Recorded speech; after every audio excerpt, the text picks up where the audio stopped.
வணக்கம், நான் உங்கள் ஜெயா. இன்றைக்கி நம்ம இந்த வீடியோவில் வில்லியம் ஷேக்ஸ்பியர் எழுதின கோரியோலானஸ் இந்த பிளேயோடைய சம்மரியை பார்க்கலாம் வாங்க. இது ஒரு ட்ராஜடி. இது அவர் 1607 1608 எழுதியிருக்காரு. இது எப்படி அவரோட ஜூலி சீசர், டைட்டஸ் ஆண்ட்ரோனியஸ், அப்புறம் ஆண்டனியன் கிளியோபேட்ராலாம் ரோம், அதாவது அந்த காலத்து ரோமில் இருந்ததோ அதே மாதிரி செட்டிங்கில் தான் இந்த பிளேயும் எழுதியிருக்காரு. இதில் பார்த்திங்கன்னா கோரியோலானஸ் இந்த கதையே ஆரம்பிக்கிறது ரோம் நகரத்தில் மக்கள்லாம் ஒரு கலவரத்தில் ஈடுபட்டிருக்காங்க. என்ன காரணம்னா அவங்களுக்கு போதுமான தானியம் இல்லை. அதனால் அவங்க என்ன சொல்கிறாங்கன்னா, செனட் கையில் போய் எல்லா கடைகளும் தராங்க, ஜனங்களுக்கு தானியங்களை கொடுங்க, எங்களுக்கு சாப்பாடு வேணும் அப்படின்னு கேட்குறாங்க. அப்போ ஒரு பெட்ரிஷியன் செனட்டர் அவர் பேர் மெனசஸ் அக்ரிப்பா, அவர் அவங்களெல்லாம் அமைதிப்படுத்த பார்க்குறாரு. அதுக்கு ஒரு அலிகரிக்கல் ஸ்டோரியும் சொல்கிறாரு, மனித உடலெல்லாம் வச்சு இந்த மாதிரி நீங்கள்லாம் கலவரம் பண்ணக்கூடாது, செனட் உங்ககிட்ட இந்த தானியத்தை பதுக்கியெல்லாம் வைக்கல, எல்லாருக்குமே சமமாக வரத்துக்காக தான் அது ஏற்பாடு பண்ணிட்டு இருக்குன்னுலாம் சொல்லிட்டு இருக்காரு. அந்த நேரத்தில் இன்னொரு பெட்ரிஷியனான காயஸ் மார்டியஸ் அங்கே இந்த மாதிரி நீங்கள்லாம் ரொம்ப பேராசைப்படுறீங்க, நீங்கள் முடிவு பண்ணுறதுக்கு நீங்கள் யார், ரோமுக்காக நீங்கள் எத்தனை போரில் ஈடுபட்டிருக்கீங்கலாம் அவங்கள போட்டு திட்டின்னு இருக்காரு. இப்போ இந்த செனட் முடிவு பண்ணுறாங்க, இந்த மாதிரி நம்ம அமைதியை கொண்டு வரணும். அதே மாதிரி 2 பேர் ட்ரிபியூன்ஸாக அமைச்சு மக்களுக்கு என்ன வேணும், மக்கள் என்ன கேட்குறாங்க, மக்களோட கோரிக்கையெல்லாம் அரசாங்கத்திட்ட சொல்கிறதுக்கு அவங்க நியமிக்கணும் போது சரின்னு சொல்லிட்டு ப்ரூட்டஸ் அண்ட் சைசனஸை நியமிக்கிறாங்க.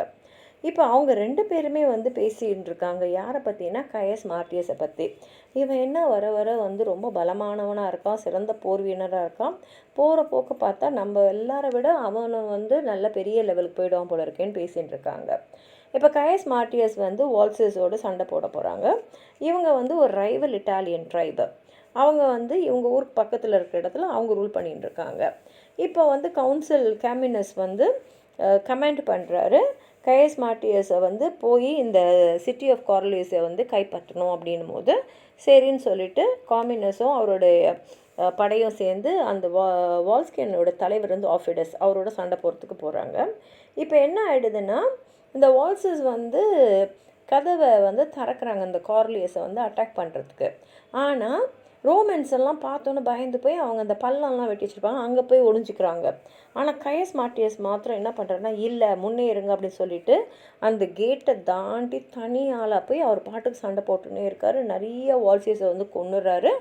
அதே மாதிரி அங்கே இருக்கிற பில்டிங்ஸ் எல்லாம் நெருப்பி வச்சுட்டு கேட்டை திறந்து மற்ற ரோமன்ஸையும் வெளில விட்டுறாரு. உடனே இந்த ரோமன்ஸ்லாம் உள்ளே போய் அந்த அந்த ஊரையே அப்படியே கொள்ளை அடிக்கிறாங்க.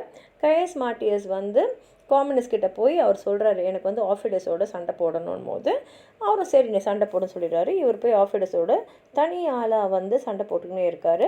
ஆனால் அதுக்குள்ளே ஆஃபிடஸோடைய வீரர்கள்லாம் அவரை அழைச்சின்னு பத்திரமான ஒரு இடத்துக்கு அழைச்சின்னு போயிடுறாங்க. இந்த திறமையை, இந்த வீரத்தை, இந்த தைரியத்தை பார்த்த காமினஸ் கயஸ் மார்டியஸை நல்லா பாராட்டி அவர் சொல்லிடுறாரு, இந்த இடத்துல நீ பண்ண பெரிய விஷயத்துக்காக இந்த ஊர் பேர் கார்லியஸ், உன்னை இனிமேலுக்கு கோரலானஸ்ன்ற பேரில் எல்லாரும் அழைப்பாங்க, இந்த பெருமை உனக்கு நிலச்சி நிற்கும்னு சொல்லிடுறாரு. இப்போ கோரலானஸ் திரும்பி வந்தோன்னே அவங்க அம்மா வாலமினாவுக்கு ரொம்ப பெருமை. ஏன்னா அவரோட வீரத்தை பற்றி எல்லாருமே பேசிகிட்டு இருக்காங்க. ஆனால் அவர் மனைவி வெர்ஜிலியாவுக்கு பயம். ஏன்னா ஒரு போரில் என்ன ஒன்றா நடக்கலான்றது அவளுக்கு தெரியும். அதனால் கணவருக்கு ஏதாவது ஆகிடுமோ அப்படின்ற பயத்தை பார்க்குறா. ஆனால் அவங்க அம்மா வாலமினா என்ன சொல்கிறாங்கன்னா, இல்லை ஒரு ஆணுக்கு அழகே அவனோட வீரம் தான் அப்படின்னு சொல்லிட்டு இந்த மாதிரி தான் அவன் வீரமாக இருக்கணும் அப்படின்னு சொல்லிட்டு இருக்காங்க. இப்போ கோரலானஸ் உடைய நண்பர்கள் அப்புறம் குடும்பம்லாம் என்ன சொல்கிறாங்கன்னா, இப்போ ரோமில் பெரிய பதவினா கமாண்டர் பதவி, அந்த கவுன்சில் பதவி, அதுதான் ஒரு ஹையஸ்ட் கமாண்டர் பதவி ரோமில். நீ அதுக்கு போய் நில்லு, நீ அதுக்கு தகுதியானவன், நீ ஒரு சிறந்த வீரன், மக்கள்லாம் உன் வீரத்தை பார்த்துருக்காங்க, நாட்டுக்காக நீ நிறைய பண்ணியிருக்கேன்னு சொன்ன உடனே சரின்னு சொல்லிட்டு போய் கேட்குறான். காமினஸும் சொல்கிறாரு ஆமாம் ஆமான்னு சொல்லிட்டு செனட்டில் இவரை பார்த்து கோரலானஸை பற்றி நல்லா பெருமையாக பேசுகிறாரு. இப்போ இந்த பெட்ரிஷியன்ஸ்லாம் சப்போர்ட் பண்ணோன்னா கோரலானஸ் இப்போ என்ன பண்ணணுன்னா, மக்கள்கிட்ட போய் நீங்கள் என்னை உங்கள் கவுன்சிலாக ஒத்துக்கணும்னு சொல்லணும். அதுக்கு வந்து அவர் என்ன சொல்லணும்னா, மக்களுக்கு வந்து நான் உதவி செய்வேன், என்னென்னலாம் செய்வேன்னு சொல்லிட்டு அவருக்கு போரில் பட்ட காயங்களெல்லாம் வந்து வேற காட்டணும். ஆனால் கார்ல் லினஸ் வந்து சொல்லிடுறாரு, இல்லை இல்லை அந்த மாதிரிலாம் நான் யார்கிட்டையும் போய் வந்து என்னை சப்போர்ட் பண்ணுங்கன்னு கேட்கணுன்ற அவசியம்லாம் எனக்கு இல்லைன்னு சொல்லிட்டு ஒரு ஆரோகெண்ட்டாக திமிரா வந்து பதில் சொல்லிடுறாரு. இதனால் என்ன ஆகிடுதுன்னா, ட்ரிபியூன்ஸ் எல்லாம் வந்து அவருக்கு எதிராக கலவரம் பண்ணுறாங்க. கார்ல் லினஸ்க்கு கோவம் வருது. இவர் என்ன நினைக்கிறாருன்னா, மக்களுக்கு எதுக்கு நீங்கள் வந்து ஒரு பொலிட்டிக்கல் அத்தாரிட்டியை தரீங்க அப்படின்லாம் கேட்கும் போது உடனே ட்ரிபியூன்ஸ் வந்து இவன் வந்து ஒரு தேச துரோகி, ட்ரேட்டர் அப்படின்னு சொல்லிடுறாங்க. அவனை வந்து அரெஸ்ட் பண்ணவும் போகிறாங்க. ஆனால் மெனியஸ், காம்னஸ், ஒலிமியா இவங்கெல்லாம் வந்து கார்ல்னஸ் வந்து சமாதானப்படுத்தி இந்த மாதிரி கோவெல்லாம் பண்ணக்கூடாது, மக்கள் மத்தியில் வந்து வெறும் வீரன் பேர் மாத்திரம் எடுத்தால் பத்தாது, அவங்களுக்கும் பிடிச்சவனாக இருக்கணும், நீ இது மாதிரி கோவமாக பேசுனதுக்கு நீ மன்னிப்பு கேட்கணும் போது கார்ல்னஸ் என்ன சொல்கிறாருன்னா, நான் நேர்மையாக தானே இருக்கேன், இந்த மாதிரி அடுத்தவங்கக்கிட்ட போய் அவங்கள புகழ்ந்து பேசியெல்லாம் நான் இருக்கணுன்ற அவசியம் இல்லை, நான் மன்னிப்பு கேட்க முடியாத போது இவங்க வந்து சமாதானப்படுத்த, இல்லை நீ போய் மன்னிப்பு கேளுன்னு போது சரி மன்னிப்பு கேட்டுடலாம் அப்படின்னு போகும்போது இந்த ட்ரிபியூன்ஸ் வந்து திரும்பி வந்து அவனை கோவப்படுத்தி அவன் வந்து கோவமாக பதில் சொன்னதுனால இவன் வந்து நாட்டுக்கு எதிராக பேசிட்டான், இனிமேலுக்கு அவன் நாடு கடத்தப்படணும் அப்படின்ற முடிவு சொல்லிடுறாங்க. இப்போ கார்ல் லினஸ் வந்து ரொம்ப கோவமாக ரோமை விட்டு வந்துடுறான். அங்கேருந்து நேராக ஆன்டியம் சிட்டிக்கு தான் போகிறான். அங்கே ஆஃபிடஸும் அங்கே மற்ற வால்சஸும் வாழ்ந்துட்டுருக்காங்க. அவன் சொல்கிறான், நான் என்னோடய வீரத்தை வந்து வால்சியன் படைக்கு வந்து அர்ப்பணிக்க இருக்கிறேன், நீங்கள் வந்து எனக்கு ரோமுக்கு எதிராக பழி வாங்குறதுக்கு நீங்கள் எனக்கு ஒரு வாய்ப்பு தரணும் போது ஆஃபிடஸும் அதுக்காக தான் காத்துட்டுருக்காரு. அதனால் அவர் வந்து சொல்கிறாரு, கண்டிப்பாக நீ வான்னு சொல்லிட்டு 2 பேரும் கட்டி பிடிச்சிட்டு 2 பேரும் சேர்ந்து ஒரு அருமையான படையை வந்து ரோமுக்கு எதிராக தயார் பண்ணுறாங்க. இப்போ தான் ரோமன்ஸ்க்கு அவங்க பண்ண தப்பு புரியுது. இந்த ட்ரிபியூன்ஸும் வந்து பயப்படுறாங்க. ஏன்னா வந்து இவ்வளோ திறமையான ஒரு வீரரை வந்து நம்ம வெளியில் அமுச்சிட்டோம், அது மாத்திரம் இல்லாமல் அவனை ரோமுக்கு எதிராகவும் நம்ம ஆக்கிட்டோம் அப்படின்றதுனால அவங்களுக்கு என்ன பண்ணுறதுனே தெரியல. காமினஸ் மெனசஸ்லாம் போய் கர்ல்னஸ்கேல வந்து வேணாம், ரோம் மேலே வந்து தாக்குதல் நடத்தாத, ஏன்னா அவங்களுக்கு தெரியும் அவன் எப்பேற்பட்ட வீரன் எதுக்கும் பயப்பட மாட்டான்னு. ஆனால் வந்து அவன் ரொம்ப கோவமாக அவங்கள பேசி அமுச்சு விட்டுறான். அவங்க என்ன சொல்லி அவங்க என்ன வந்து என்னென்னலாம் சொல்ல வந்தாங்களோ அதெல்லாம் கேட்கக்கூட அவன் தயாராக இல்லை.